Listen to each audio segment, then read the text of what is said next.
Welcome back to the RePHIL studio. This is your host, SB Philos4.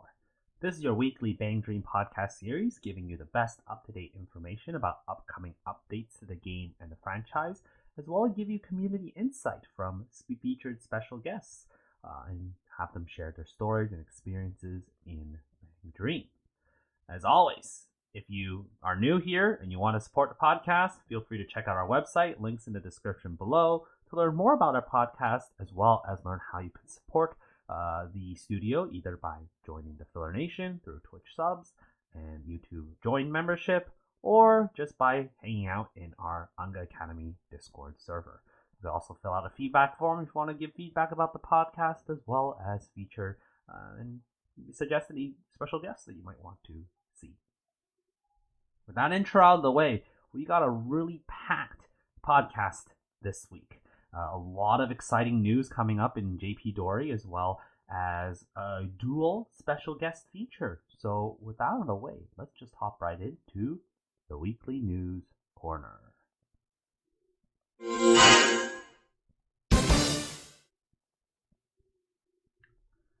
So we got some really exciting news in ENdori that is coming up. If you guys don't know, there was a live stream called Garupa Station that was streamed on October 14th. And Garupa Station is sort of like the go-to video series on the official YouTube channel of Bang Dream in Japanese that talks about upcoming exciting updates and features to the game. And I will be here to just kind of help translate and briefly show you guys what will be the new updates. And this will, I think, also be in a separate video as well. So for those who just want to listen to this particular part, we will have that ready for you. So let's talk about what was revealed in Garupa Station and what will be upcoming into the game. So first of all, new cover song. We have Venom by Kairiki Bear. And Venom is a pretty popular song. I actually got recently covered in Project Seikai as well. This was a overdue cover because we all know that Afterglow was going to eventually get a cover, with the fact that the cover collection, Volume 6, featured an Afterglow song that was unknown. Now that sort of meant that it was going to be a newer song that hasn't been revealed yet, which now it has. So Venom is most likely going to be the new full version cover that's going to be released in Cover Collection Volume 6. If you haven't seen that video yet, check out the card above. There should be a video that talks about more about the cover collection and what are the 21 featured cover songs in this cover or this album that's coming out in November. So really exciting. I'm looking forward to this. It's a really good song, so I'm definitely looking forward to that. So I'm just going to kind of go in order of how they revealed the news here. The next news article they talk about is Team Live and how that they're now going to add private rooms in Team Live. So this is a welcome change. There were 2 Team Lives already in ENdori, and both of them featured just matching with people randomly and hoping for the best. It was very RNG focused. It wasn't the prettiest. But now with private rooms working, for tiers, this is great to try and build efficient teams with your friends and help each other and hopefully get the best score possible. And of course, for casual players, just being able to do team lives with friends is, I think, a lot of fun. So definitely, this is a very welcome feature here. There's also a really small update about stickers, where you can actually filter out stickers that you don't want to see. So then if you want to, maybe scroll faster through your stickers menu, you could, filter out some stickers that you don't really necessarily want to see, so that it's easier to find the stickers that you want to use. So that's small update thing. There's also some updates to like live 2D mode, but there's going to be some minor updates there. So there's going to be some other exciting songs that are coming up. So we have Afterglow with Flow. This was already revealed previously that they were going to do a extra song. So an extra song, again, is getting an original artist of a song to sing it alongside the Bang Dream band that is covering it. So in this case, it's going to be Colors, which for those who are familiar is the opening to Code Geass. So I actually thought it was going to be the Naruto opening sign, but colors is really good too. It is definitely something that I'm definitely looking forward to, and it's going to be added into the game. So really cool stuff. It's going to be added, unfortunately, in early December. It was supposed to be in November, but I think it got pushed back by just a little bit. But that's fine. We can definitely wait. Now, this is going to be a really interesting one. Flow has a new album that's coming out on December 15th. And alongside it, they're going to have a song. There's the title here. I don't really know the kanji of that, but that's going to be an original song from Flow that is in collaboration with Afterglow. So that's going to be featured in a new album, that song, and it's also going to be in the game for a very limited time. So if you want to hear that song in the game and play it on the map, it's gonna be a lot of fun. So it's gonna be for a limited time in the game as well. And the fact that Afterglow and Bang Dream are getting representation in a really established band's album is really exciting. So I can't wait to see what kind of new information will that have, or what kind of opportunities that opens up for sort of Bang Dream bands in the future. Now, talking about other extra songs, we finally have the next song to be revealed. That's most likely going to be released next year, and it's Pastel Palettes with Claris. Claris, very popular, very iconic, well known, especially for singing the opening to Puella Magi Madoka Magica, or Madoka for short. I think a lot of people really put a lot of parallels with Pastel Palettes and Madoka, especially with the two mains being pink hair. So I wouldn't be surprised at all if Connect is the song that's being covered, and I honestly would be really happy to see that. But Claris has a lot of really interesting and good songs, so we'll see how this goes. It's going to be released sometime next year, hopefully, early next year. So we'll stay tuned and learn more about that. So really fun, really exciting stuff here. So the next super exciting news here is this new thing called Kirameki Festival, which we will now refer to as KiraFest for short. So this is another Dreamfest-like thing where you see that, rates are doubled. You have 6% chance of getting 4-star members, right? And there is a new sort of art style for these KiraFest cards. So you might be asking, well, what are these new art styles? Well, let's have a look.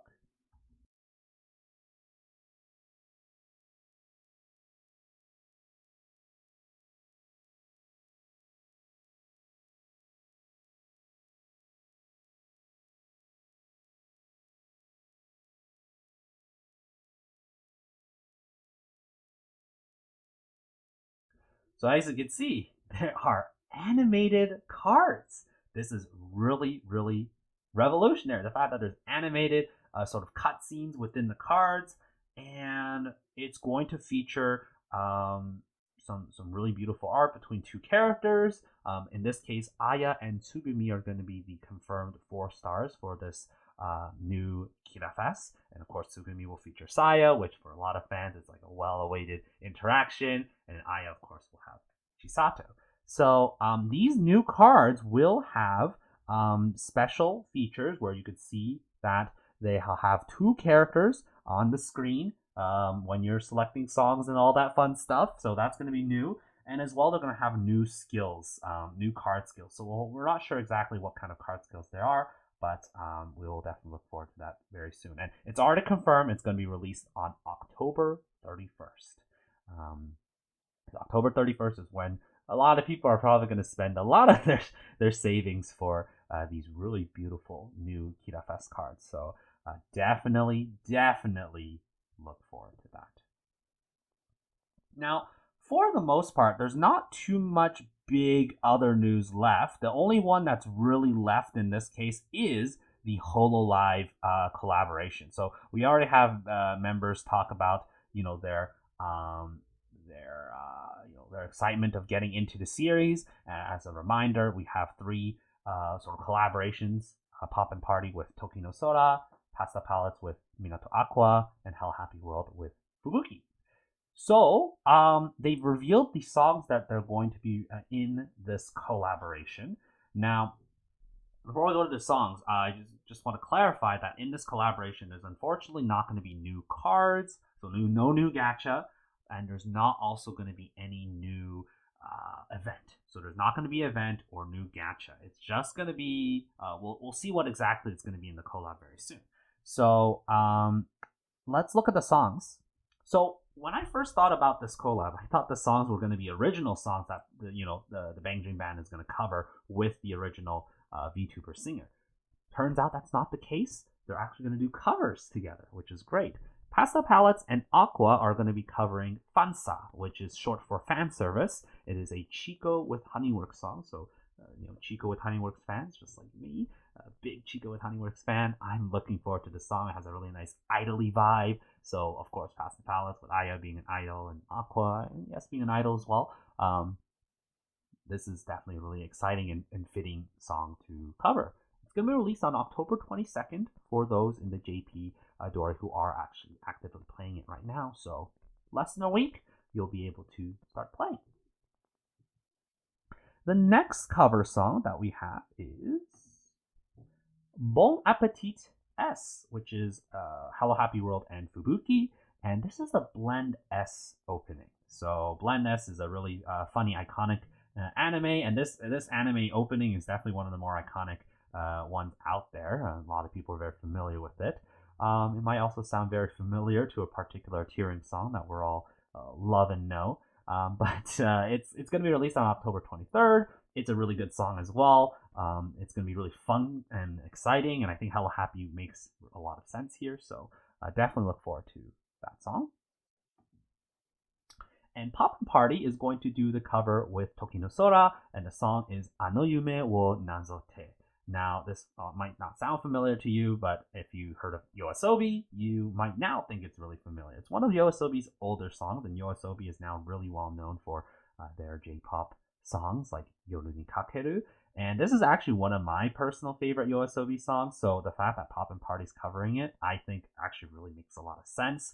I am definitely looking most forward to this song, probably out of the three, and it's going to be released on October 24th. So a lot of cover songs revealed. This is going to be some really, really exciting news. Now, coming with the collab, there is some splash art as well, some illustrations. So we have Pasta Palettes with Aqua in the sort of idol-y style, which again matches the song that they're covering. You also have, where is it? Fubuki and Hello Happy World in their maid outfits, because of course Blend S is sort of situated around a maid cafe, so that makes a lot of sense as well. And of course, Pop and Party with Toki no Sora, it is fireworks, which again makes sense with that YOASOBI song featuring fireworks. So that's going to be some really exciting illustrations. And although again we're not going to get gacha or events, we are going to get costumes. So we have Aya, we have Fubuki, we have Kasumi, and the release dates are alongside the cover songs, so you'll know when you'll be getting the particular costumes, and all of them are getting the costumes. So it's not going to be just the vocalist. All 15 characters from each band are going to get it. So that's some really exciting news to have some more costumes, and as well as new pins. So again, no gacha, no event is a little unfortunate. Maybe for some people might be a bit of a letdown, but we do get some really exciting other features as well. So, Aya, Kasumi, and Kokoro Hololive pins. And I don't think there's a really good place to put it or find it, but there's going to be special MVs added to the game as well, music videos for these three songs. So that is going to be really, really exciting, and definitely look forward to that. I'm definitely looking forward to seeing these animated versions of Hololive members with Bang Dream. That's just so weird, but let me know, guys. What do you think about these new updates? What are you most looking forward to? Leave a comment below of what new news are you most excited for.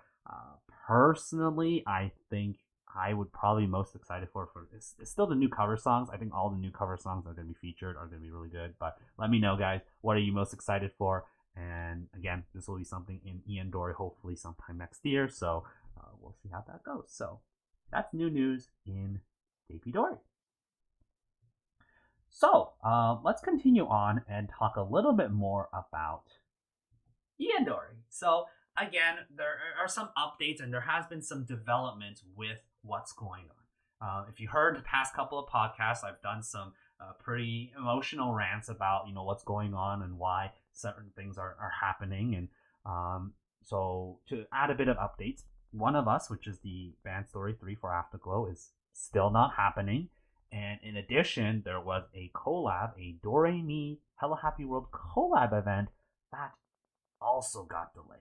So that event has also not happened yet. And so basically we have skipped already 2 events and we're going into the current event, which is the Einsatz of a New Journey, which is the Morphonica event.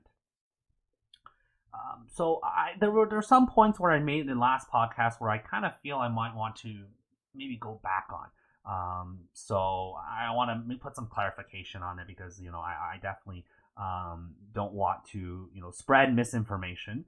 So I'm gonna first show some comments made by one of the PR members in Bushiroad, talking a little bit more about the struggles of what's going on with the company as well as trying to connect with the fan base. So again, ultimately, this sort of debacle that's happening, it's really likely that there are some behind the scene issues with getting the assets ready, right, for Bandori 3, which is a big event, and there hasn't been any PR for it. So the fact that there hasn't been any promotion on it means it may not come very soon.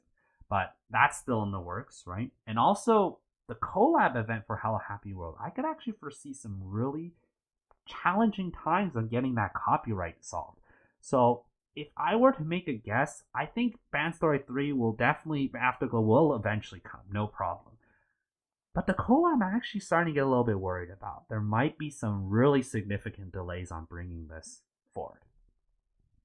So I made some remarks that a lot of people, I personally found that not a lot of people I knew were looking forward to having shorter events. But on closer inspection and just kind of thinking about it a bit more, I do think that perhaps there are quite a few people out there who do want to see shorter events because they do want to see content coming in faster, right? And be closer to Japanese time. I think a lot of people do appreciate possibly not having to sit in an event for 12 days and just having that event forever, and then you just kind of forget and you lose kind of focus and such. I still stand by my point though that if Bushiroad was going to offer us shorter events, that they'd be able to step up their game and make sure that they'd be able to deliver under the tighter schedule, which again they have not been able to. So that doesn't, I still think that doesn't excuse them, but there are some communication pieces that are coming out, at least from people who work there as well as from the official account. So I think the one thing that I think that's most interesting about this comment from the Bushiroad PR member here is he said that I truly meant it when I wrote that the event acceleration is meant to decrease these issues being having issues getting assets ready in time or collaborating with people to make sure that these events are coming out on time.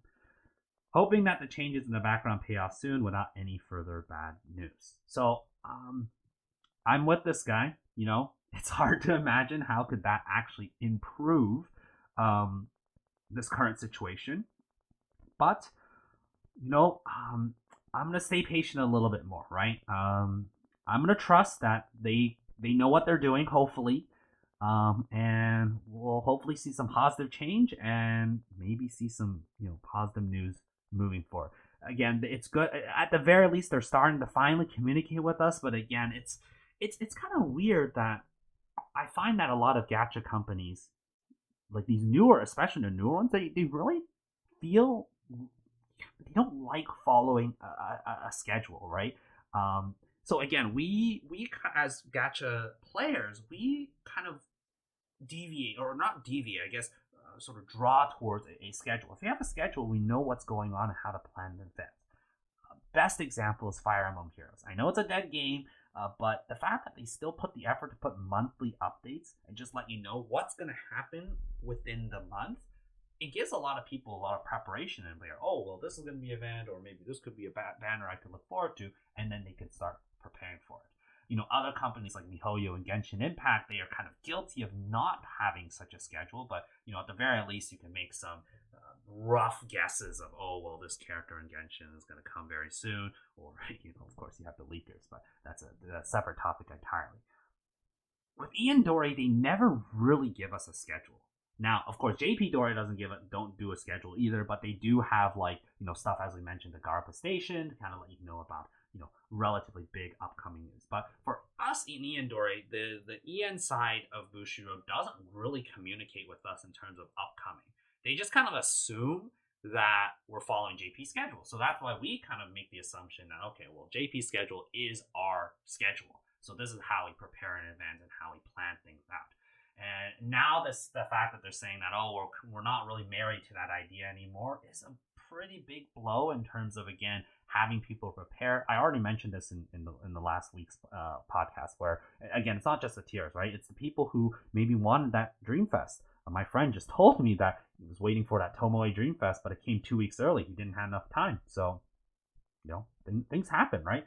So again, it's weird that again, there's no companies just seem really allergic to this fact of the schedule, perhaps because they understand that if they can't follow a schedule, it looks bad on them. But either way, I think a schedule also puts them puts responsibility on them, right? To let them know that, hey, we have a deadline. We have to serve the people, and we want to do these things right.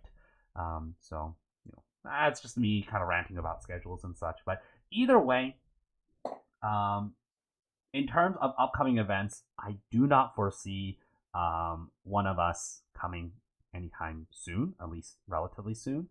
And part of the reason why is that this is something I forgot to mention, and I'm going to post the post here. I forgot to mention that there's actually a version update that is required to do certain events. One of us actually requires a game update, as well as the Hello Happy collab event. I think there's some minor changes to the scoring system as well. And I did some digging, and apparently Prismatic Duo also uses a new scoring system that does require the 4.7 update. Right now we're at 4.5, and it needs the 4.7 update. So that's basically the cap. Bushiroad has given themselves that deadline to make sure that the 4.7 update has to be implemented before then. And Prismatic Duel is technically 2 events after. So there's No Limit, which is Raise the Swillen, which I guess, if I were to guess, that's going to be the next event. And then it's Prismatic Duel. So if I were to guess with the schedule that's coming up next, after this Morphonica event, it's going to be No Limit, which is the Raise the Swillen event. And then they're finally going to have 4.7 revealed, which means one of us will be next. And then they'll probably move to Prismatic Duel, and then most likely to Title Idol, which is Bandori 3 Pass the Palettes event. Again, DoReMi, Hello Happy, just the collab and the copyright stuff. I don't want to sound pessimistic, but I don't know how good this copyright situation looks. I'm a little worried about that. So I'm gonna put that as my possible guess of what the schedule is going to be. And again, as someone who is, being a podcast, trying to give information to everyone, I want, to hopefully give the best information possible to you guys so that you guys can make judgments and decision making. Because again, now we don't really have a schedule, so this is my guesstimate of a schedule to give you guys to see, what you might need to do to prepare in advance.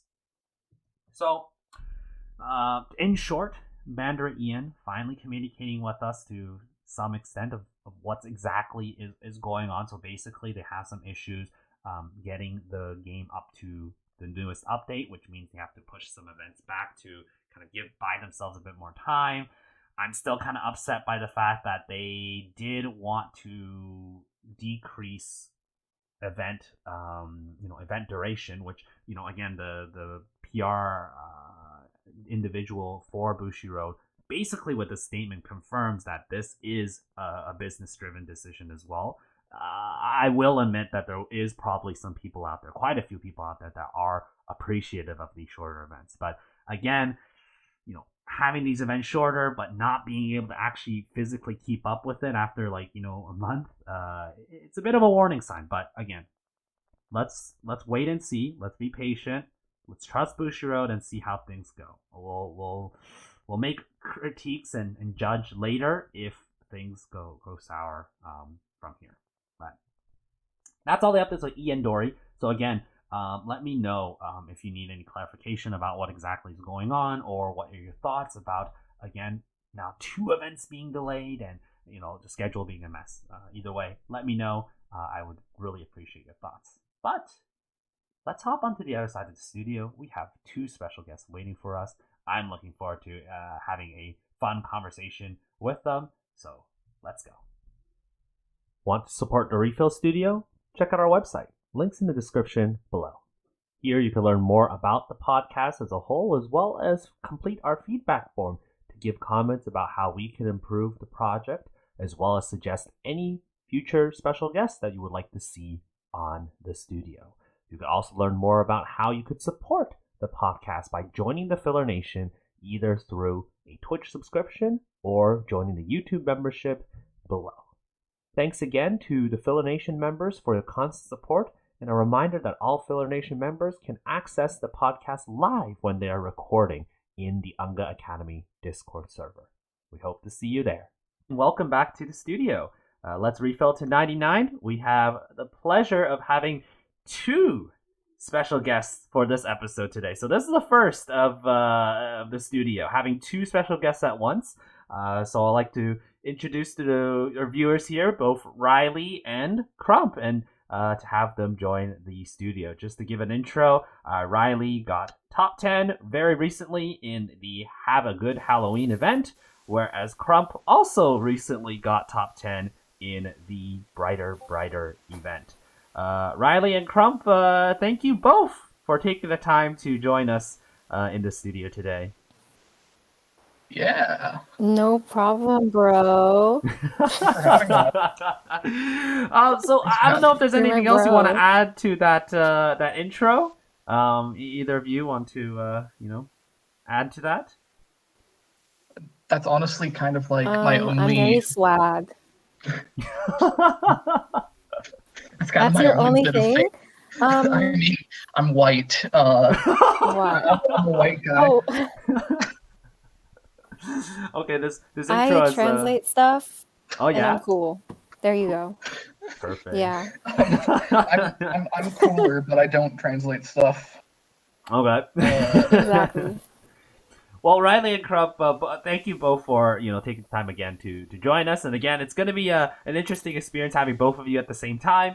So we'll see how things go for today's episode. But let's begin by talking a little bit more about getting into Bandori. Maybe we'll start off with Riley. How did you get into Bang Dream Girls Band Party? Like November or December 2019. My sister got obsessed with it.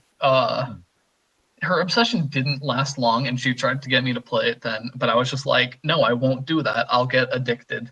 Because I know how I am. And then in January or February of 2020, I started playing it, and I got addicted, and here we are. Well, you gotta thank your sister for helping you get into this lovely game. Yeah, I'm overall very grateful. I've met a lot of great people and new friends through it, so I'm very happy with it. Including Krump, right? Yeah, including you and Crumpy. I never really understood Yeah, what we're not people friends meant. though. Yeah, we're actually married. Oh God. We are. Well, Krump, why don't you talk a little bit more about how did you get into Bandori? How did I get into it? So I saw a cover of, what is it? On Your New Journey, and I thought it was so cute. And what is this? Because, living in Japan, you kind of see everything like, oh, look at this billboard. I wonder what Bang Dream Girls Band Party is. No interest, but I saw that. The game was free. I saw it had covers. Oh my gosh. I loved it. And yeah, Yeah, I think it's a pretty. it's like really boring. Oh, it's well, I think a lot of people also got into the game through covers as well. Like just hearing the fact that they covered like really popular like anime songs or very popular songs in general, and it's a tappy tap game, so with cute girls. So obviously that's a big bonus on how to get it. Now speaking of cute girls, Krump, can you elaborate a bit more about your favorite band and character? Uh-oh. Okay, Uh-oh. so Eve. Y'all know who Eve is? If you don't, you should. Do you like Eve? Yeah, I hope so. If you don't like Eve, take it up with me. See, that's my slogan. Um, my favorite band is Pastel Palettes because I really love how Aya is like shining idol, wants to be Mm. the best, wants to inspire people. And I'm actually currently in the middle of a mental health journey. So Luminous Once More is like my healing song, which sounds super corny, but it makes me really, really happy. Um, and yeah, I cheered for them. And my first top 10 was for them. I parked with Luminous Once More. Eve is best keyboardist in the world. Very swag. But originally, I actually liked Hello Happy World. And I always do 100 for them. Yeah. Mm, Hello mm. Happy World's pretty great. Hello Happy was pretty great, Riley. I'm guessing that's Uh-huh. it's your favorite band, right? No, it's No? no. Yeah, it is. Yeah. I actually my first T10 attempt was for the summer break. Mm. But yeah, I never tiered an event without a Hello Happy World member until I went for my T10 just because it had a bunch of other great characters that I like. For sure, for sure. And remind us who is your favorite character in Bandori and why. See, now it changes between Mm. two people frequently. Misaki and Kanon. Um, I just adore them. Um, Mhm. yeah, I'm sorry. It feels so. Yeah, Misaki and Kanon are my two favorite characters. There you Yeah. go. There you go. We'll leave it at that. We'll leave it at that. So, but yeah. So again, you two got into Bandori. Kind of. I would say relatively recent, more recent compared to some some other people out here in the community where maybe if they gotten it since like day one or something. But um, in terms of joining the tiering community, how did that first start? And either of you could jump in and start. But how did you first join the tiering community? So, the Uh, first. I shall Okay. start. Nope, Okay. shut up, Riley. Okay. Your turn. I'm sorry, babe. Oh Okay, no. so I wanted top 100 in Santa's on his way. I was very determined. Mm-hmm. Um, and you know who I saw in the top 10? Some people with a Fleet Notes tag in their name. Mm-hmm. So I did a little Twitter stalking, found the Fleet Notes struggle tweets Twitter, Oh Discord yeah. link in the bio, asked for a Christmas server, boom, got in the server, met Blair, met Riley, met Aries, met Shub, met Dandy, met all these wonderful people, and because I love to talk and they love to talk, and we Mm-hmm. all talked about the same thing, wonderful! It was so fun, and I think it's still the best cheering experience I've ever had. Yeah, and I did get the title, 67, which is actually two ranks above Riley. So we knew each other before we knew each other, because that's my Yeah. babe. I was ranked 69 that event. Wow, that's a pretty nice Hmm. coincidence I there. know. That's a Yeah. pretty pretty crazy I, coincidence. I felt bad for June and all the other people that were like aiming for 67, but I'd just been like aggressively playing that last day to make sure I stayed in top 100, and I just ended up there. Mm-hmm. Mm-hmm. I first got into tiering actually, so during the Smile Patrol event, Mm. I didn't know anything about like how competitive tiering was, and I missed like the first 6 hours, and I'd been playing to go for top 1,000, and I was like, oh shucks, looks like I'm not going to be getting it. That'll be impossible for me to do with a bunch of cans and shit. Mm. Am I able to swear? Yeah, yeah, that's fine. Okay, cool. I don't do it too often, but just making sure. Um, anyways, so I missed like the first 6 hours or so, and it was like midnight. And I was like, oh man, looks like I can't go for this. So I just waited till the next Hello Happy World event, which was the uh summer's night event, and I'd been on a trip with my family at the time to California. And we were at a hotel, and I was like, oh no, it's gonna be the event's gonna be starting in like 10 minutes. So I quickly just like pulled everything out and started playing. I played for like 4 hours straight, and then I looked at the rankings, and I was like 22nd from pubbing, and I was just like panicking because I was like, am I supposed to be this high from playing for 4 hours straight at the start of the event? Because I had no idea how it went. So I saw that someone in top 10 had their Discord linked in their comment, so I just DM'd them to ask, hey, what do I do? And they were like, yeah, 200's not too bad. You can probably go for that if you just like play a few hours a day. And I was like, oh, cool. So I would try to go for it. I even ended up missing another day later in because I lost service on the way back home.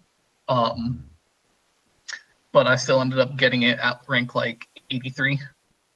And from there, after that event, I DM'd Loon on Twitter close to Christmas because I saw that Loon was, or because I remember that Loon had been T1 during that event, and got a link to the Jingle Death server through them.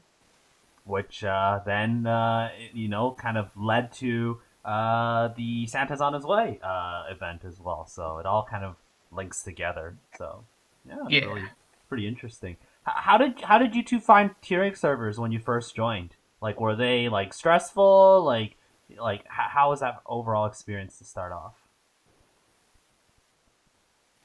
Oh God. Okay, I'm gonna go first. I'm going first this time, Krump. Thank you. I'm going first this time. Shut up, babe. Shut up. I knew this would be a problem. Well, I'll redirect to the question moving forward. Yeah, you need to give us orders, Phil. Okay, all right.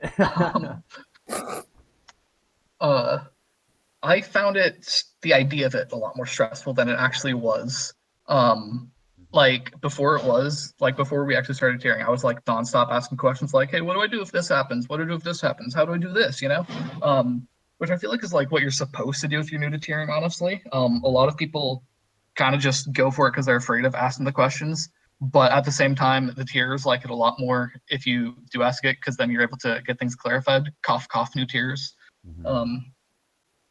Anyways, once I was actually tiering, I didn't realize like any of the drama going on, like with the whole Narumu having to go hard mode to keep their T1 because of the 19 mil chaser. But I personally found it very stressless, very easy.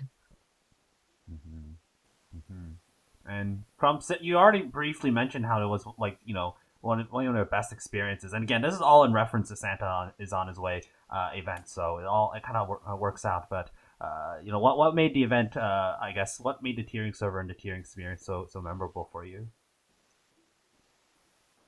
I think the fact that we all like the same thing, and everybody was so like, oh, you menued slow? That's okay. Just try not to do it next time. And it was really non-judgmental, I think, because I don't see that much in tiering servers. It's usually super strict. So when they were super forgiving, oh, you have your pins on, you have your frames on, you don't have any prior tiering experience, that's okay. We'd love to get to know you. And just the overall humor everyone had, because you remember the event was bugged. Oh yeah, that was great. Oh yeah, I think it was so funny. So yeah, I think it was just the overall humor. Summer break had that too, just the silliness of it all. Like, tiering is supposed to be fun, not strict. That's what I like to go by. It's and kind of what funny that event was to me, because a lot of the tiers for specific bands kind of just fit that band's vibe. Like the Hello Happy World tiers are a lot more easy to speak to, I feel, than some of the other tiers. Afterglow tiers tend to be a lot very, very laid back too, which like all of that stuff kind of just fits with their band's vibe. And I always find that really cool. Yeah, for sure. Yeah, it's very interesting. It's definitely very, very interesting. Although, Hello Happy stands can get pretty intense. We'll talk a little bit more about that later. Oh, yeah. They can get pretty intense. They're nice people, but they can get pretty intense. So, which fits the band. So, again, it's really interesting. Again, with the two of you, right? You mentioned how, getting into tiering and such.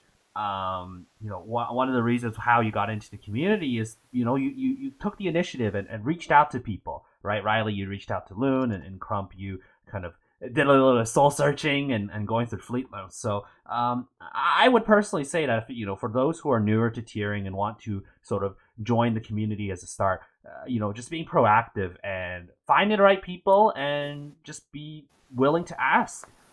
People are very willing to help if you are open to learning and be proactive to communicating. And I'm not sure if there's any other tips maybe the two of you would like to share for maybe newer tiers wanting to join the community, because again, both of you were relatively new before joining. So maybe some other tips for our newer tiers. Direct the question to one of us before we start fighting.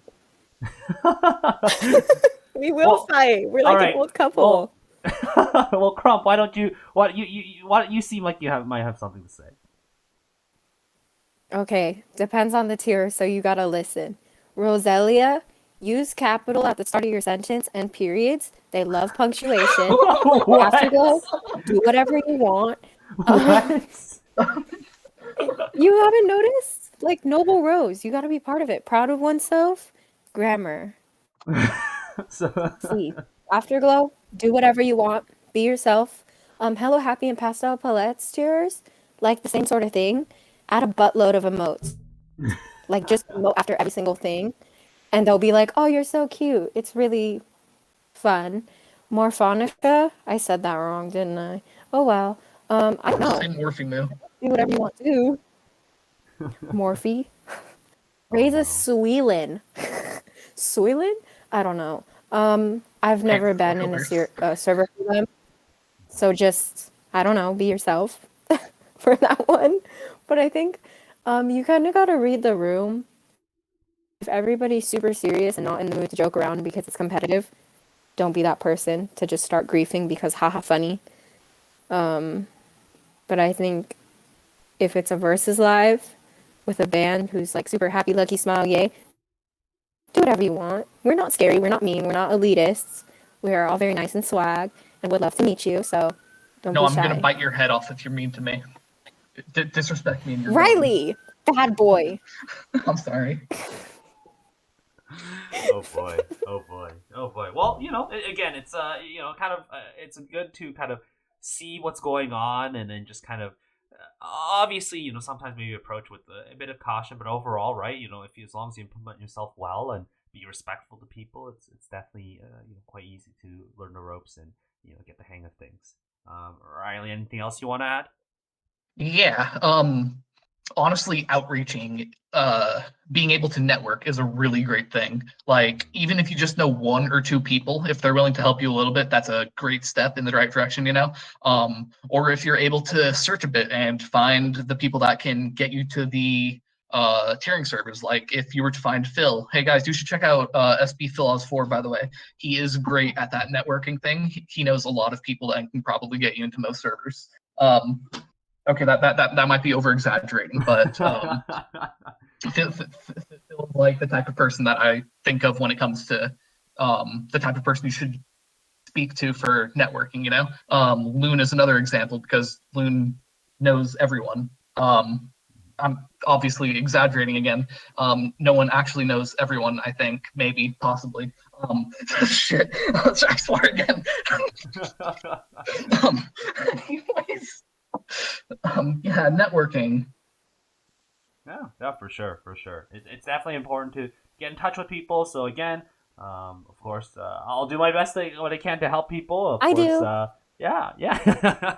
Do my best to help people. Of course, you can join the Discord and also join Popcorn as well. A lot of join the Unga Academy, by the way. So true, so valid. All right, so let's move on to a little bit more, because once you got into tiering, getting the Hello Happy World Christmas event, both of you getting top 100. I imagine at some point both of you thought, you start to get some whale thoughts, maybe top 100 is not enough. Maybe you want top 10. And how did that first sort of transpire? We'll start with Krump here. How did you first start planning for maybe how like thought about getting top 10, and how did you plan around that? To talk about my T11, or do you want me to talk about the first roster I was on? I just talk about like your initial plans of getting into top, like what like thinking about what event you wanted to T10, and what kind of preparations you thought of and what you wanted to do. Okay, so my first roster, I was podium for Fan Road, which is the Pareo banner, and with the E4 star. I thought I had a good team. I had 3 out of 5 optimal, so having a good team is really what pushes me to tier. Obviously not the case in Psy Beyond the Rain, but I think that once I realized that other people who had only one title like me could podium, then I could also podium if I have one title like them, because the whole play more thing is very true. Mm-hmm. But yeah, when I actually T10'd, I did it because 10th place wasn't moving for 12 hours, which is stupid. Please don't do that. So I tried to snipe. And I had the resources, I had the time, I had the team, but being outplayed and outscored and having a huge EP difference and chronic illness really gets you. So yeah, no preparation really, really throws you off when you're not on a roster or anything like that. Mm-hmm. We'll talk a little bit more about the boat experience in a little bit. I'm sure both of you have a lot of things to say and have experience with the boat. But Riley, well, let's move on to Riley. What convinced you to think about getting top 10, and what did you do to make preparations for that as well? Well, summer of 2019, I saw that there was leaks for the next for a new event to be on the Japanese servers, which at the time were exactly a year ahead of the English servers, featuring Kanon and Misaki. Whoa. Mm-hmm. Um. Anyways, I saw that and I immediately was like, oh no, I want to tier that, but I don't even have a tier 100 yet. I need to start tiering or getting to 100 so I can like build myself up for that. Uh, and I just once I saw like that event that I really wanted to go for, I just started practicing more to get myself to a level where I would be able to. And then through that whole through Jingle Death, I was able to get in contact through DoReMi to get on the T10 roster for Hello Happy World's Smiling Summer Break, which was that event I was just talking about a moment ago. Mm-hmm. Because DoReMi was retiring after the whole Jingle Death fiasco. Spots were opening up on the roster, and I got on it, and it felt exceptionally rewarding. Also very nerve-wracking because I heard tales of how deadly the Jingle Death T10 got, and that was a pure versus live Hello Happy World, which is the exact same setup for Smiling Summer Break.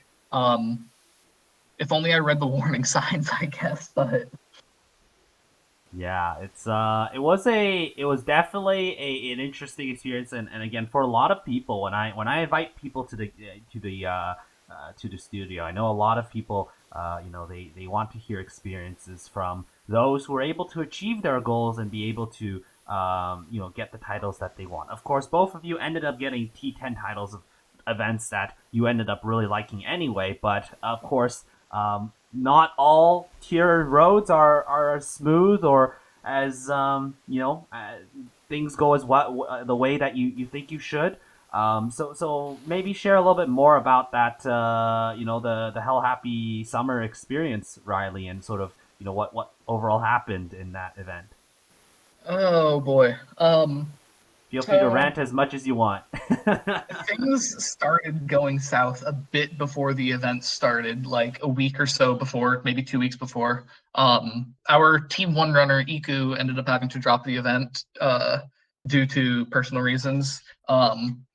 And our roster had a big shift right there, because not only was Iku dropping, but so were a couple other members of the roster, or at least we thought they were dropping. I think I'm not entirely in the loop on what happened, but they moved out to go tier with someone else who was planning to tier the event that they were close with as well, and that ended up being the absolutely insane Snips and Shades.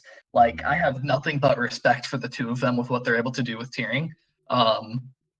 But like, when the event actually started, we didn't have the greatest, I guess, fillers.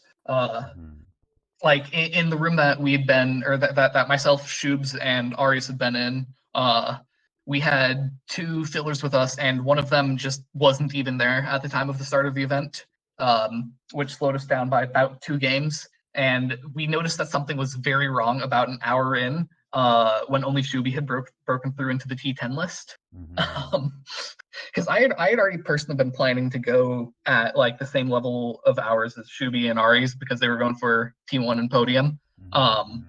Since I had a trip scheduled for halfway through the event, I knew that I would still be able to get T10 if it wasn't nuclear competitive wise. But instead it was. There was about 18 people going for T10, and about 15 of which were willing to put in anything to do so. So we were doing like more than 20-hour days of just nonstop tiering.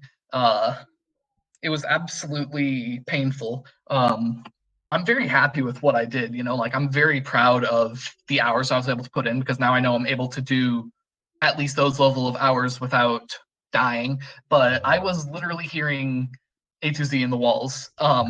Like, when I wasn't playing, I would just hear a bit of it just in the corner of a room, and I would just be like so zonked. Like, the first day, I took like a 3-hour nap about 15 hours in, and I felt exhausted after the nap.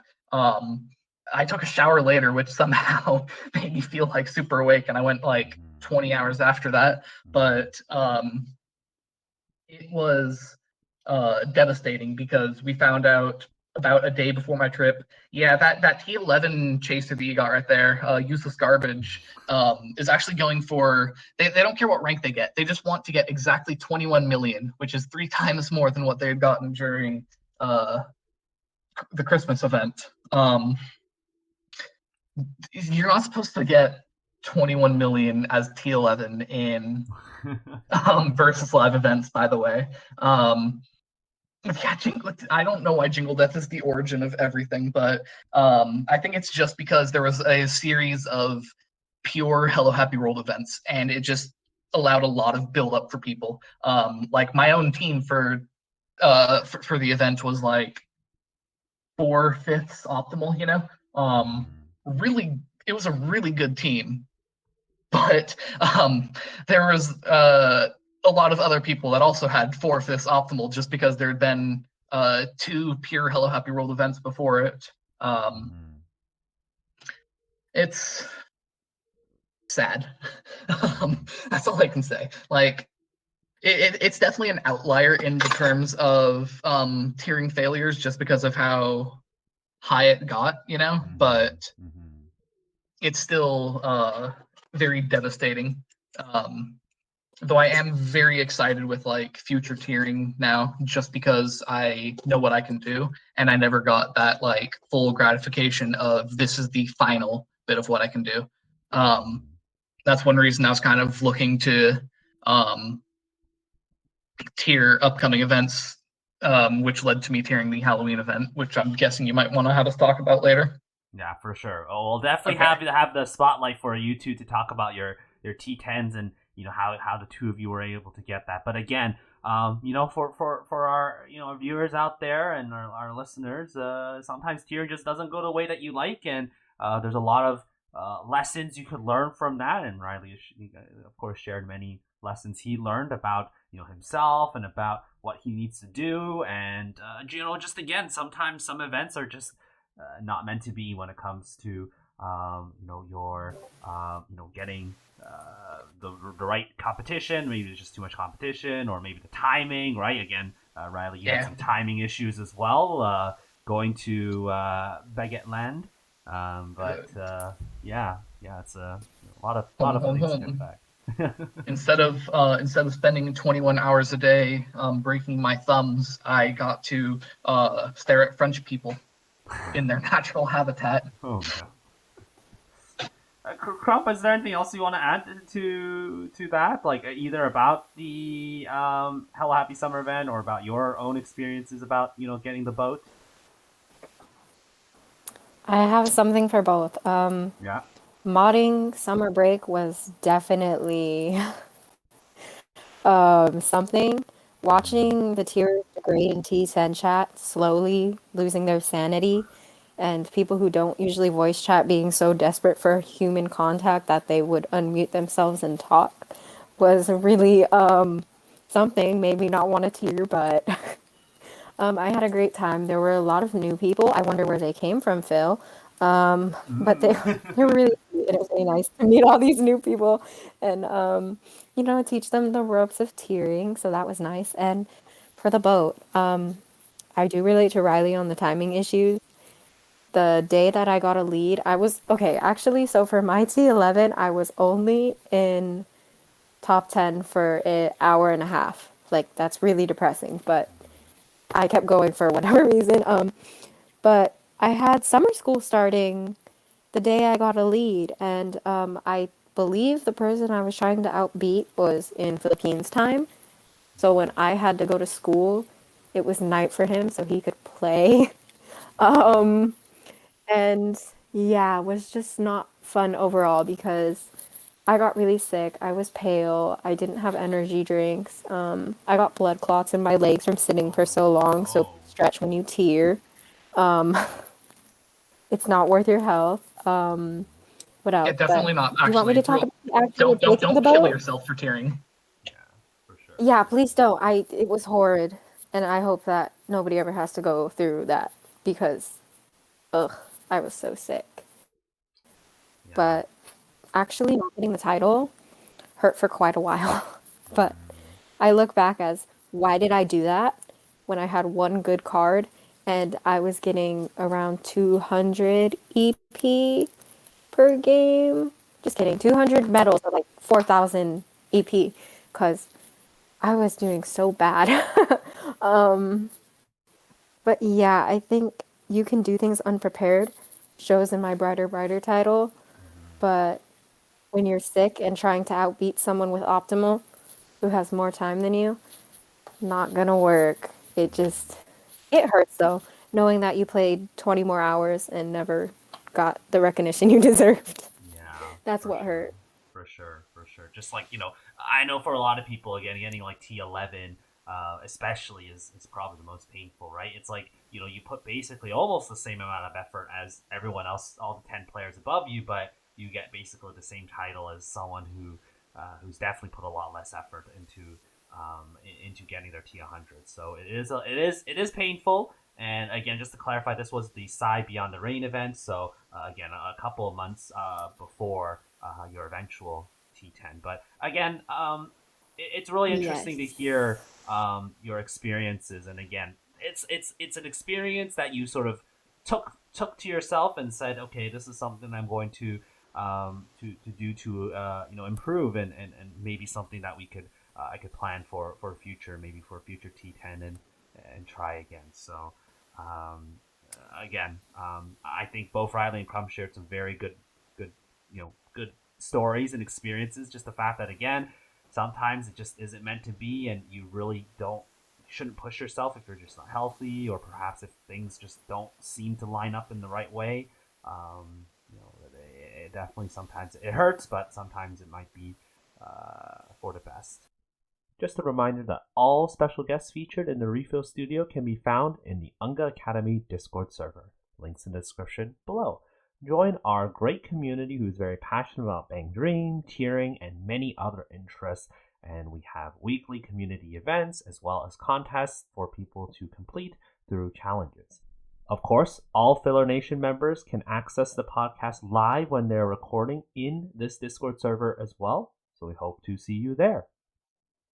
Of course, it's really interesting because both of you, both of you, I think, had quite a bit of time to prepare for these events, but then you ended up getting voted. Yet recently, your recent T10s were a little bit more last minute, right? Or a little bit more last minute in terms of preparing and joining the roster, compared to someone who maybe have prepared a whole year in advance, or maybe at least a few months in advance. So, how was that like, kind of scrambling yourself to the roster and suddenly putting all those hours to get that T10? I guess we'll start with Riley.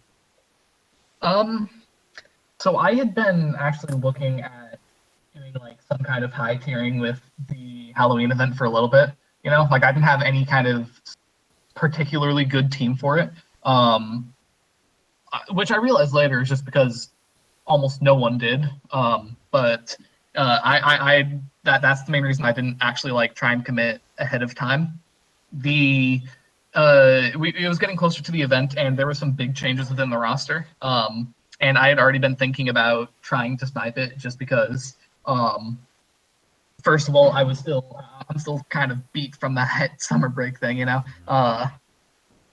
also, this is my first year in college. Halloween has always been my favorite holiday, and it felt really odd to me that I wasn't going to be celebrating it this year, like trick-or-treating or anything like that, because I did trick-or-treating all the way through high school, like don't be one of those lame people that thinks it's only for children. It's for everyone. Free candy's for everyone.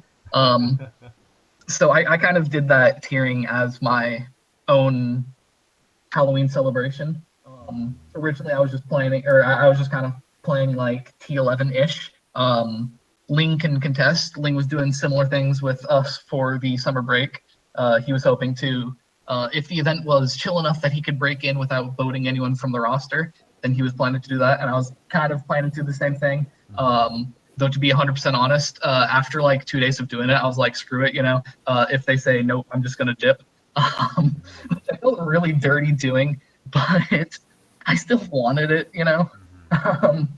and they let me in anyway. Things went all right. Sinister was an absolutely incredible person to play with, and I am very happy with Sinister because Sinister helped me kind of get into the roster by talking with the other members of T10 and the podium. And they let me in, and I just kind of went for it until the event got extended. Then I kind of just stopped playing, and that was about the same time that the Halloween event for next year got announced, which I was amazed by. So I decided that I want to do one for that. So I decided, you know what, if I have to spend any kind of money on this event, I'm not going to go for it anymore. But thankfully, everyone outside of T10 was kind of just like, yo, screw this. This sucks. Why are they extending us in the middle of the event? That's not right. And everyone just kind of stopped playing. Those chasers easily could have given us some trouble, but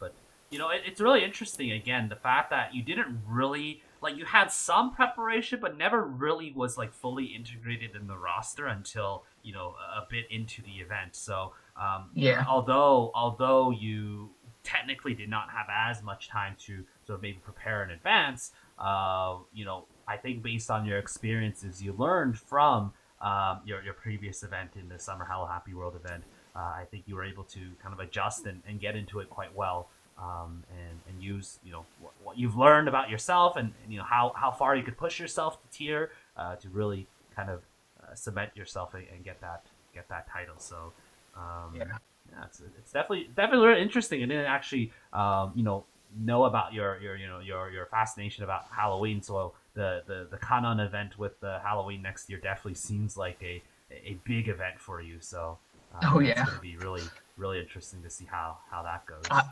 I'm actually really nervous for that event because rumor has it that there is some absolutely legendary T1 contenders there. I'm not gonna like drop names just in case it's like leaked information that I got. But I'm very excited and very nervous to go toe to toe with those guys. We'll see how things go. You have a year to prepare, a year to maybe buff yourself up. So we'll see how that goes. So all the best in that. Thank you. Yeah, and Krump again, similar to Riley, you also got into the T10 Brighter roster. I wouldn't say very right like weeks or months in preparation. It was like kind of also last minute. You just kind of snuck in. So how did that happen for you, and how did that experience go? So I realized that I was using the server to snipe, but not really. I was using the server to sprint because I had school, and I was sitting in T10 when I realized, I kind of like being in T10. I was either going to ask Bells, and if I didn't get accepted, I'd leave because in server sniping is wrong.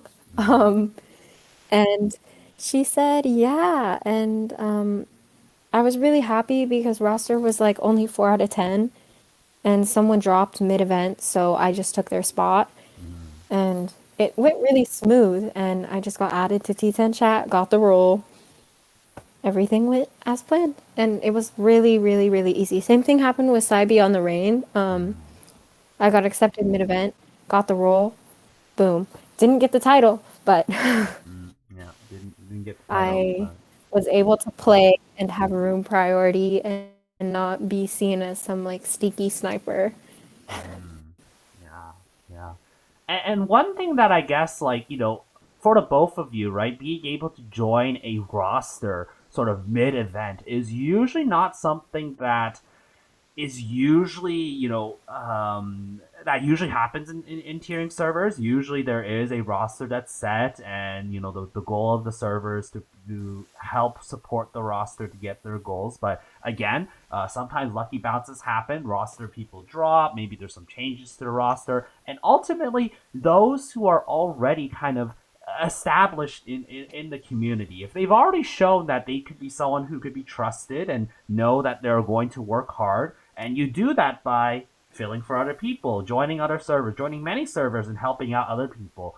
People start to know your name, and when they see that you're interested in possibly joining the roster, maybe mid-event, and depending on how things go, if it works out, then you got yourself possibly a roster spot and get full support from the server to help you on your goals. So, again, I don't want to sort of encourage people to just hop into the server and just kind of hope that they could snipe or hope they could join a roster mid-event. It also, as we kind of talked about quite a bit in the event or in the podcast, networking is important, and getting to know people and getting people to trust each other. I think it's definitely very, very important. Yeah, networking is really great, and I only realized that like after I was doing it, how useful it was. I was mostly like doing it at first to get to know people and stuff, but getting to know people, I guess it is a double-edged sword, except it's a good double-edged sword. It's like a healing sword. Yeah, for sure. For Krump, just a quick add on to your experience. What the fact that it was 6 days though, did it help you a lot? Yes, and I was one of the people who voted, please don't shorten events, and I made a big fuss about it when it happened, but I got to park on the 5th day in because it was so short, and it would take 25 hours. An event had 26 left, and I didn't see it being a possibility for T11 to catch up, so event shortening really did save my life there, especially juggling 8 hours of school.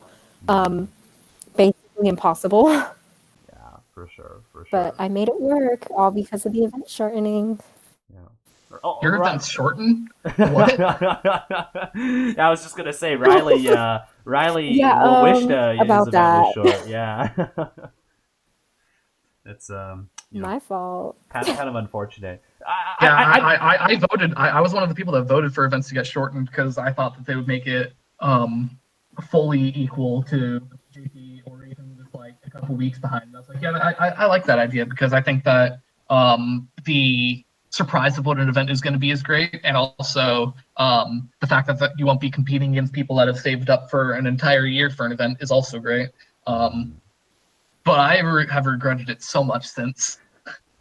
It's very interesting how that survey has really changed a lot of how everything works now, and I guess like both of you, funny enough, are a little bit dissatisfied. I guess differ or maybe now have contrasting opinions on what you initially put on the survey, but that's that's just something we have to deal with ENdori's future and how events run moving forward. Yeah. And speaking of moving forward, I know Riley, you've mentioned about your possible plans to get T1 in the Let's Scream Hello Happy World Halloween event sometime next year, which again won't be in Halloween, which is going to be weird, but Yeah. ENdori's schedule is a little bit weird. But anything else you have in mind or plans or future events? Yeah. Currently, I'm on the roster for T10 with Hagu and the Happy Dinosaur event. I might end up dropping that one. I'm not set. I'm not on set as that one as I am with the Let's Scream event and my other event that I'm planning, which will be my first podium run for Buddy Buddy with Misaki and Himari. Hey Phil, you should T1 Buddy Buddy. No, we're not doing that. Oh God, not this again. I'm not T1ing Buddy Buddy, and I'm not T1ing Nico Connect. Okay, that's the. Oh, you should though. No. Yeah, Phil, come on, you should. No, I'm not gorilla enough. Nicely. I'm not gorilla enough, guys. I'm not gorilla. Like, what are you, whale enough? Come on, Phil. Phil whale. Phil whale. Yeah. Well, Krump, what about you? Do you have any gorilla thoughts or whale thoughts for upcoming events that you want to T10 or higher? Three-legged race, the Toko banner. I am actually on podium waitlist, so ha ha ha ha. Yoroshiku onegaishimasu. And what else? Oh. I'm also on roster for Sakura Stroll, the Pastel Palatina banner, but I'm not sure if I'm going to be able to do that because, oh my gosh, I'm nervous because roster is actually pretty crowded, I'll say. So I'm a little bit worried about that. And then future plans. I would really love to T2, T1, and Eve banner. So I'm waiting for that, saving for that.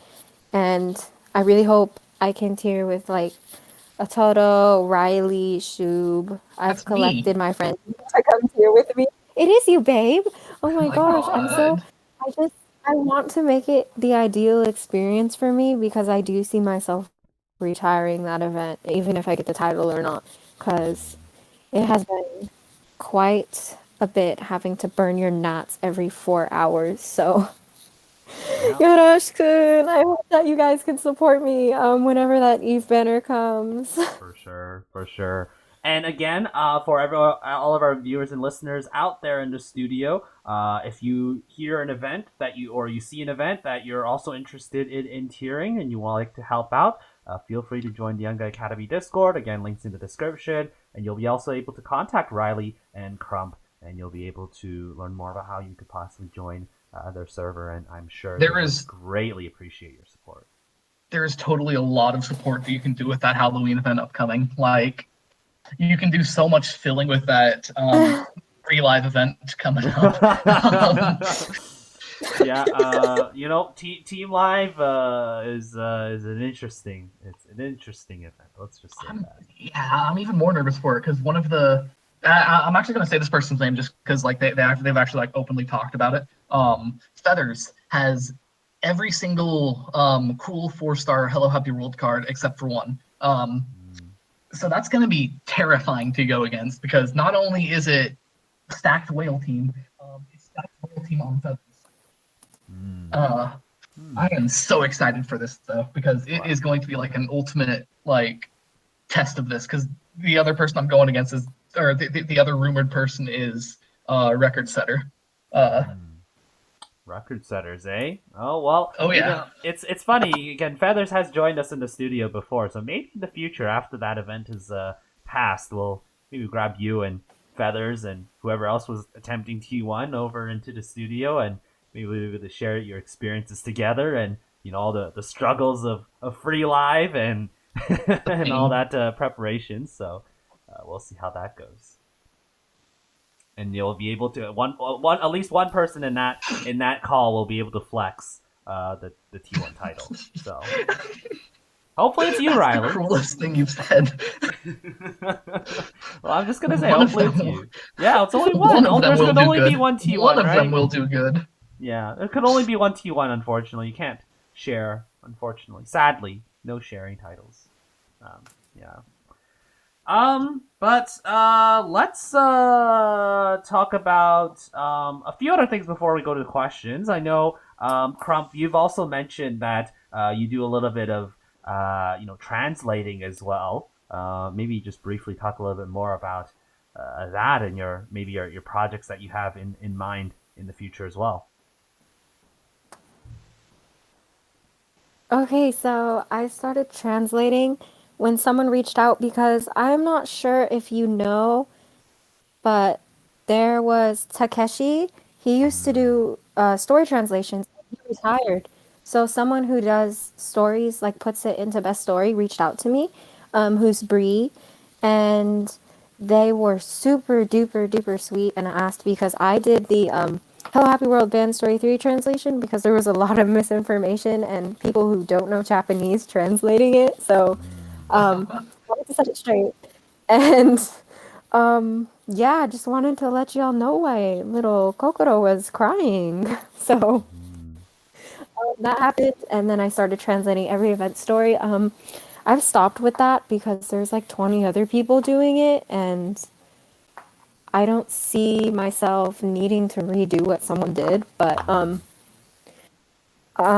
what future projects? I'm actually working on translating all of the special manga right now. I'm working on the Hello Happy World, then I'm gonna move on to the Pastel Palettes. Because I have translated doujinshi in the past, so I am equipped and I am totally ready to share that manga, which is actually illegal to translate and reproduce, but we will not talk about that. Yeah, Crump's not doing anything illegal. Crump's never done an illegal thing. Don't let Yeah, Bushi no. Bushiroad hear this podcast, I guess. Nope. Yeah, they Phil, you won't. can't They've tell anyone. We copyright all know striked that me 3 you're times. Phil. We all know that you're in on Bushiroad. Okay, you No, can't I'm go tell anyone. not. I'm not working for Bushiroad. Phil's working for Bushiroad Okay, and craft Phil's dig going for intern. T1 Buddy X Buddy. Hey. Oh my god, how do you know? You're Hey, so stop. smart. I know, I'm just a genius. Oh no. Krump, again, it's really interesting to see that there's a really nice small translating community here in Bandori as well, and yeah, all the best in your projects ahead. Hopefully that will work out well, and we'll be definitely supporting. Again, if you want to see some of these translations, of course, definitely follow Krump on Twitter. Twitter handles are all on the podcast and links below as well. So definitely look forward to that. And Riley, Thank you for the promo. yeah, Riley is. But speaking of promo, I know there's something that you would want to promo, right? I didn't even mention it. Oh my god. Yo, you guys should follow me on. Oh my god, this sounds so lame. Follow twitch.tv/unpossible_. It'd be really cool if you did. I'm hoping to get 50 followers before winter break so I can push for affiliate. Well, if you get affiliate, you gotta have people watching your stream, and you have to stream for a portion too. And I don't think you've streamed yet. What's going on? I've streamed a fair bit. Phil! You're just never there for my streams, I see. Fake fan. Oh, what? But you're just a fake fan, Phil. Don't worry. Anyways, no, I haven't streamed in a little bit, admittedly. Just because I'm in college. That's why I'm planning to do the push for affiliate winter break. But no, I always manage to keep like four-ish viewers at least. So I'm not too worried about the viewer requirement. And then the actual streaming requirement for affiliate is only something like 8 hours across 3 days or something like that. It's very very easy. 8 hours across 3 days within a week, which I have done multiple times before. I sit at my computer a lot, so I don't ever find it a struggle to do that kind of thing. Okay. That's actually one of the things that made tiering easier for me, because of how much I already sit down and do nothing. Fair point for sure. And what do you once you sort of push for affiliate and hopefully eventually get affiliate? What do you plan to stream? Like what is the content that you want to give the people? Variety stuff, actually. I mean, I probably like there's some games I haven't played before that I really want to play. But I've kind of been like saving it, I guess. Like Hollow Knight. I'd love to play Hollow Knight. I'm hoping to get a I'm trying to blank on its name, but a capture card. That's what it is. Yeah, for sure. So I can stream stuff off my Switch. I was actually asking you about that recently. Yeah. So yeah, I'm kind of hoping to do a bunch of different stuff. All right. Well, good luck again, Riley. And again, all the links that you want to help support our guests are on the description below. So definitely check that out. We're starting to run out of time here on the studio, so let's quickly go and ask some questions from the viewers here. So we have a few questions now. Of course, if our viewers have any other questions, let us know. I mean, there's some really interesting questions. Like there's this person named Krump asking, why is Krump so friendly and talkative? And this person named Riley asking Riley, why is he so hot?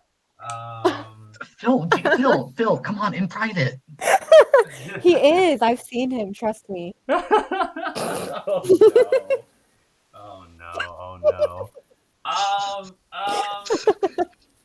So there was a question about. There was actually a serious question about how adjusting to make up for the lack of preparations to get your your T1s in for recently and have a good Halloween and brighter. And I know both of you have already answered that, but I guess another question would be maybe the fact that I know there are a bunch of your close friends who were recently getting T10 around that same kind of period of time. That sort of also gave you to a bit of a push to be like, okay, well, all my friends are getting T10 now. Is it my turn? Is it is it my turn to take that next step? Definitely. Especially after the summer break showdown, I witnessed a few other people that had been in the roster, like Shubes and Ling wasn't ever in the roster, but Ling was in the roster. Ling was on the roster in our hearts. I saw both of them get T10 titles afterwards, and I saw Ling get one as well, and all of that just kind of like was building up negatively in my head. I was feeling jealous, and that's not the greatest thing, because it jealousy is, it sucks, but it definitely pushed me to go for it when I did. It's the friend influence, right? You see a whole bunch of your friends and they're all kind of wailing and they're all kind of doing that, and you just kind of get pushed on. That's why a lot of seasoned tiers. I know some of you are listening to this podcast. You guys are very seasoned tiers, and I see you all getting top 10 or top 100 quite often, and it's a really interesting influence. Getting to influence each other, and it's a positive influence for sure in terms of being able to connect with your friends and be able to push yourself and get achievements that you feel very happy for, right? For a particular character or band you want. Maybe your wallet is crying a little, but some people's wallets are a little bit thicker than others. So it's pretty interesting. And Krump, what about you? Did that similar feeling? For what? There's a lot of things. Well, like he's really hard to keep up. Seeing all the all your friends getting T10 roughly at the time that you got brighter. Did that sort of influence you to also Oh, push for T10 eventually, like very recently and soon? yes. When I saw my little shooby wooby get that T10 for letters about the sea or something, I don't know, Yeah. horrible translation event. Um, I was, oh my gosh, I wanted to be matching with them. And For sure. Aries having the summer T10 and Blair having the T2 from Ball and everybody getting their titles. I wanted to be a Hive who had a title too. So, yeah, I had my opportunity. I took it. I had all of Hive saying, "We'll fill for you. We'll doormat for you. You can do it," including you. Thank you, Phil. Oh, you're um, welcome. I think it's so inspiring. And you got your T10, and I was so proud of you. I think that was another, like all the Hiveys getting T10s. Yeah, yeah. Yeah, Phil, you getting it actually pushed me to go for T100 that event, because I've been wanting to, Oh. but I also don't like to do it if I'm not filling, For sure. and I don't like to fill if it's not people that I know lately, because I've been very caught up in myself. Yeah. Um, so you Yeah. pushed me to go for that T100, and then you getting the title helped push me. Like seeing so many people get titles, especially like if you're friends with them, just is so motivating. Yeah, for sure, for sure. It's Yeah. one of the great things about the community. You really get to see each other and push each other, especially when you start to really connect with a lot of people around the community, and then you really get to bond with people, and the connection you build and seeing them get the achievements you want. It really does give you a little bit of inspiration to be like, hey, maybe that could be me. That could be me too. You get that title as well. So yeah, so again, I think that's all that we'll have time for in terms of the studio. Our time is up in terms of having you two as special guests. But again, thank you to the two of you for taking the time to join the studio and be part of our first double guest special feature. I hope that was an interesting experience for our viewers Yeah. and of course for you two as well. I And hope I didn't ramble too much. no worries, no worries, You y'all. didn't. I would have Y'all. told you to shut up. You would have. Is Sorry, there babe. You're so good to me, anything? babe. Sorry to interrupt, but is there anything else you would like to say to the people before we end off today? Yes. Mm-hmm. Riley and I are actually married, so that's probably why this was Oh such a great yeah. interview. I feel like I should know. We totally forgot to introduce ourselves as Krump. How do you even say your last name? Crouton and Riley Don't say my Crouton. last name. Yeah. So we're married. Don't You know cut what? that You bit gave me out. your. You know what? Don't let her say my last name, please. I'm gonna say it Um, because you literally tell everybody. Yo, I will dogs, dox I you. tell people I dogs. know. I tell people I Yes. know. I don't You tell tell everyone. I don't everybody. tell everyone online. You do. No, I don't. Crouton. Oh my god, dox. Crouton? Yikes! Oh Well, my yes, we're goodness. married. Okay, TLDR. you might be adding some extra editing stuff I have to do for this podcast today. Good. You have your work out for you. Oh damn. Right, Riley. Any This other is what I words? sub for. Crump, do you want me to say your name? Do you want me to say your name, Crump? Oh no. No, we might Yeah, have to sure, I end don't it. We mind. might have to Actually, end wait. the episode a little early, guys. No. We have to cut it short here. We have to cut it short. Why are there crouton gifts? My last name isn't even crouton. Mm. All right, Listen, all I'm right. white. Oh, I'm wait. that Last white. remark. I have We'll. something important. Okay, okay. Shoot. I love Phil. Oh. Yay! That's what I had to say. Okay. All Oh yeah, right. All something else right. so that people aren't too confused. Crump and I aren't legally married. Like, uh, yeah. That We're doesn't morally add married. that makes things a little bit more confusing, but we'll leave it at that. We'll leave it at that.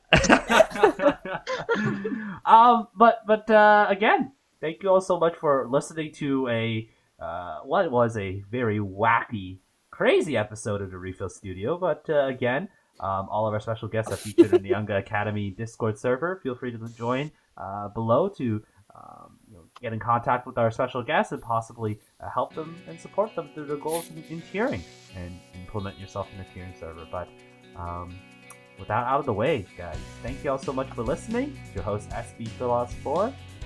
We will catch you all in the next episode after in our next set. RePHIL complete. We will see you all next time. Bye-bye!